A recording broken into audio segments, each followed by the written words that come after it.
Class 11-এ তোমাদের broad question লিখতে হবে, গল্প কবিতা থেকে 6 নাম্বার, আর ছোট গল্প থেকে কিন্তু 5 নাম্বারের ব্রড কোশ্চেন দেবে, মানে 5 নাম্বার করে একটাই থাকবে 5 নাম্বার।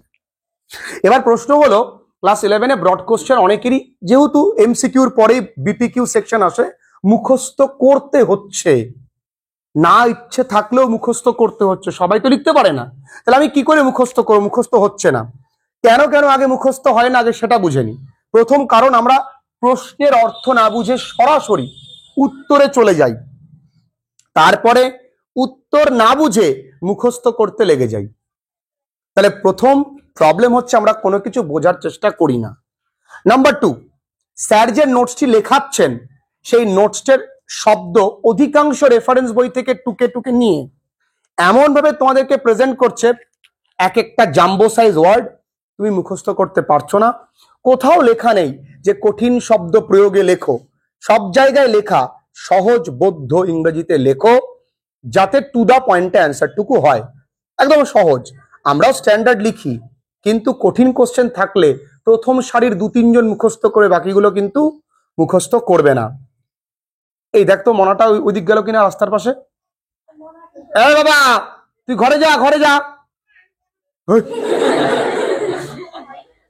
ঘরে যা বাবা। ই হনুমান আছে 3টে দেখলাম ডাইরেক্ট, আমারই তো আসলে। আচ্ছা, তাহলে দেখি আজকের এই কোশ্চেনটা দিয়ে একটা ডেমো দেখি যে আমরা মুখস্থ করতে পারি, যে কোনো কোশ্চেন আমরা ইজিলি মুখস্থ করতে পারি। কি করে পড়বে? She was released from the spell of the Ojha and sent away. এটা কোন গল্প থেকে নেওয়া? A Ghostly Wife। আচ্ছা, এখানে who was she, এই ধরনের প্রশ্নগুলো বেশি করবে, এটা 1 নাম্বার থাকবে। How was she released, কিভাবে তাকে ছাড়া হয়েছিল, এটা 1 number. What did she reveal, এটা 3 নাম্বার, সরি এটা 2 নাম্বার দিয়ে দিই। সে কি রিভিল করেছিল, আর কি what did Ojha, the Ojha make her promise, ওঝা তাকে কি প্রমিস করতে বলেছিল। তাহলে কত হলো বন্ধুরা? টোটাল 5। আচ্ছা, এটা কি আলটিমেট ব্রড কোশ্চেন? নো, এটা পুরোটাই শর্ট কোশ্চেন। এবার একটু বুদ্ধি করে পড়তে হবে। তাকে ছাড়া হয়েছে ওঝার স্পেল থেকে, মানে ওঝার মন্ত্রপুত বলয় থেকে, তাই তো? এবার দেখি, here in the story a ghostly wife by Lal Bihari De, she refers to the ghost wife বা দ্য ঘোস্টলি ওয়াইফ বা দ্য ঘোস্ট ওয়াইফ, একই ব্যাপার। এবার ওই যে মহিলাটি যে ঘোস্ট ছিল, এটা detected by the ojha, detect করেছে কে? ওঝা। তাহলে হেয়ার এইখানে, এখানে মানে কি ইন দ্য স্টোরি, এই গল্পে, বাই কে? She refers to the ghostly wife বা দ্য ঘোস্ট ওয়াইফ, তুমি ঘোস্টলি ওয়াইফই লিখে দাও, ডিটেক্টেড বাই দি ওঝা। একেবারে সহজ। 2 নাম্বার কাজ কি হবে? আমার বানান যেন ভুল না হয়, লাল বিহারী দে বানান যেন ভুল না হয়, আমার যেন রেফার্স বানান ভুল না হয়। আমি লিখলাম সব ঠিকঠাক, কিন্তু রেফার্স বানান আমি ভুল লিখে আসলাম, কেটে দেবে। যদি এটা রেফার্ড হতো তাহলে কিন্তু ডবল আর হতো, সেই জায়গায় কিন্তু খেয়াল রাখতে হবে। এর পরেরটা আসি, হাউ ওয়াজ শি রিলিজড। আচ্ছা, শি ওয়াজ বিটেন, তাকে মারা হয়েছিল, বিটেন আপ সিভিয়ারলি, ভীষণ ভাবে। কে মেরেছিল? বাই দা ওঝা, ওঝা তাকে মেরেছিল। তাহলে আমরা লিখতে পারি she was beaten up severely by the ojha, he made her reveal her true identity. এখানে এই মেড হার কখন আমরা ব্যবহার করি? এই যখন আমরা কাউকে মেড বাক্য দিয়ে লিখতে হয় কোনো সেন্টেন্সকে, সেই ভার্বটাকে আমরা বলি কি বাবু? Causative verb. কি বলি? ছোট্ট গ্রামার তোমাকে শিখতেই হবে। যদি আমি বলি যে আমি তাকে হাসাই, ইংরেজি কি হবে? আই মেক হার লাফ। আমি তাকে কাঁদাই, আই মেক হার ক্রাই। অনেকেই আছো তোমরা কাঁদাও। আচ্ছা, তাহলে এখানে এটাকে বলা হচ্ছে কজেটিভ ভার্ব। তাহলে যদি আমি খাই, ইংরেজি কি হবে? I eat. আমি খাওয়াই, ইংরেজি কি হবে? না, আই ফিড। কি হবে? I feed. ফিড মানে কিন্তু খাওয়ানো। তাই বাচ্চা দেখবা ফিডার বোতল থাকে, থাকে না? কারণ ওটাকে খাইয়ে দিতে হয়, কারণ ফিডার বোতল বলে। ঠিক আছে, তাহলে হি মেড হার রিভিল, প্রকাশ করতে বাধ্য করে তার আসল পরিচিতি, আইডেন্টিটি। খেয়াল থেকে জানো। The ghost finally revealed, ghost সবশেষে প্রকাশ করলো যে she was not the real wife of the ব্রাহ্মণ, সে ব্রাহ্মণের সত্যিকারের বউ না। আচ্ছা, প্রথম তাহলে কি এসছে? She was beaten up severely by the ojha. He made her reveal তার হার ট্রু সত্যি identity. The ghost finally reveal করেছিল that she was not the real wife of the Brahmin. কঠিন কিচ্ছু নেই, শুধু বানানগুলো ঠিকঠাক করে মনে রাখতে হবে। রিভিল বানানটা কিন্তু ভুলে হয়ে যাওয়ার চান্স থাকে। দেন অনলি, তারপরেই শি ওয়াজ রিলিজড। যারা অনলাইন ক্লাসেস করছো, স্ক্রিনশট মেরে চালাকি করে শুধু উত্তরটুকু লিখে নিলাম, স্যার কবে পিডিএফ দেবে সেখান থেকে দেখে লিখে নেবে, এমনটা করো না। তোমাদের মধ্যে 90% ছেলে মেয়েরা যারা আছে তারা সত্যি খুব ভালো ক্লাসেস করে।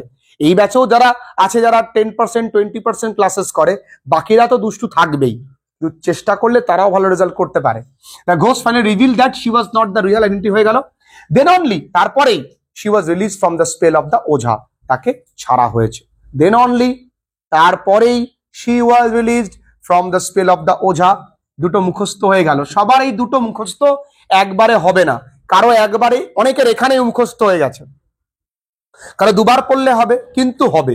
এরপরে ওয়ান নাইট, একদিন রাত্রেবেলা, দ্য ঘোস্ট হ্যাড সিজড। সিজ মানে আটকে রাখা, কেড়ে নেওয়া।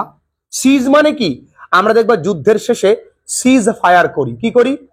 মানে যুদ্ধ বন্ধের ফায়ার।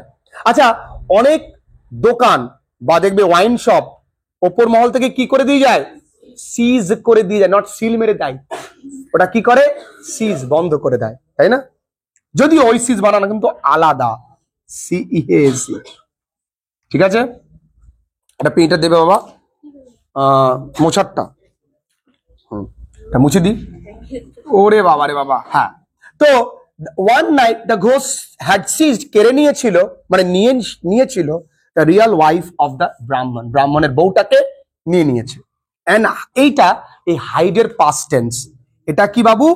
হাইডের past tense. যেমন মিটের পাস্ট টেন্স কি? মেট, একটা ই উঠে গেল।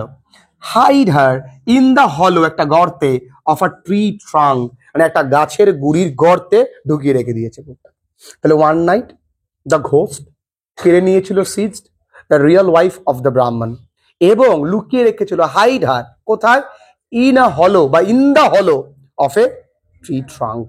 ওকে, after that she disguise herself, তারপরে সে নিজেকে চেহারা বদলে ফেলেছে।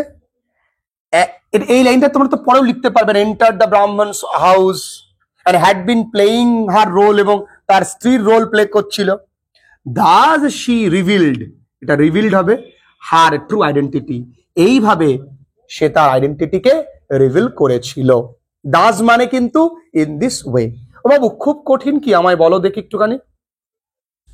একটা প্রশ্ন বাকি আছে, what did the ojha make her promise to do? ওঝা তাকে কি প্রমিস করিয়েছিল?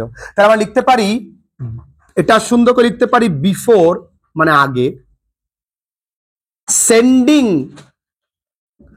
হার অ্যাওয়ে তাকে ছাড়ার আগে, দি ওঝা, আমরা এখানেও পজিটিভ ভার্ব ইউজ করব, মেড হার টু প্রমিস, তাকে বাধ্য করেছিল প্রমিস করতে, দ্যাট যে সে, শি করবে না, উড নট, ক্ষতি, ক্ষতি ইংরেজি কি?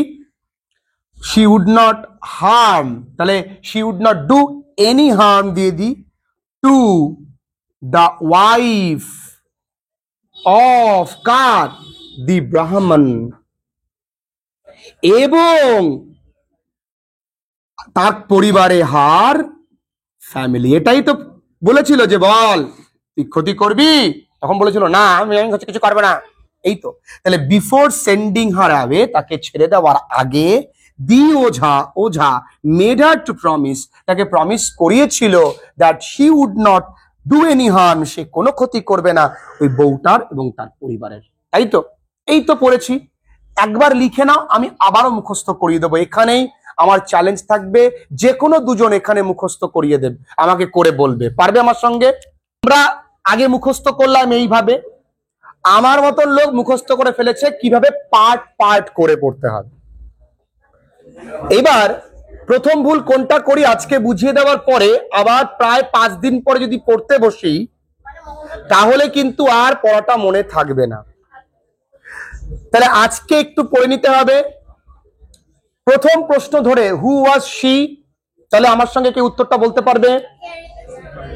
হিয়ার ইন দ্য স্টোরি কি a ghostly wife, she refers to the বা বাই লালবিহারী দেশ, she refers to the ghostly wife, তাই তো, ডিটেক্টেড বাই দি। বা 2 number, how was she released? She was beaten up severely by the Ojha. He made her reveal her true identity.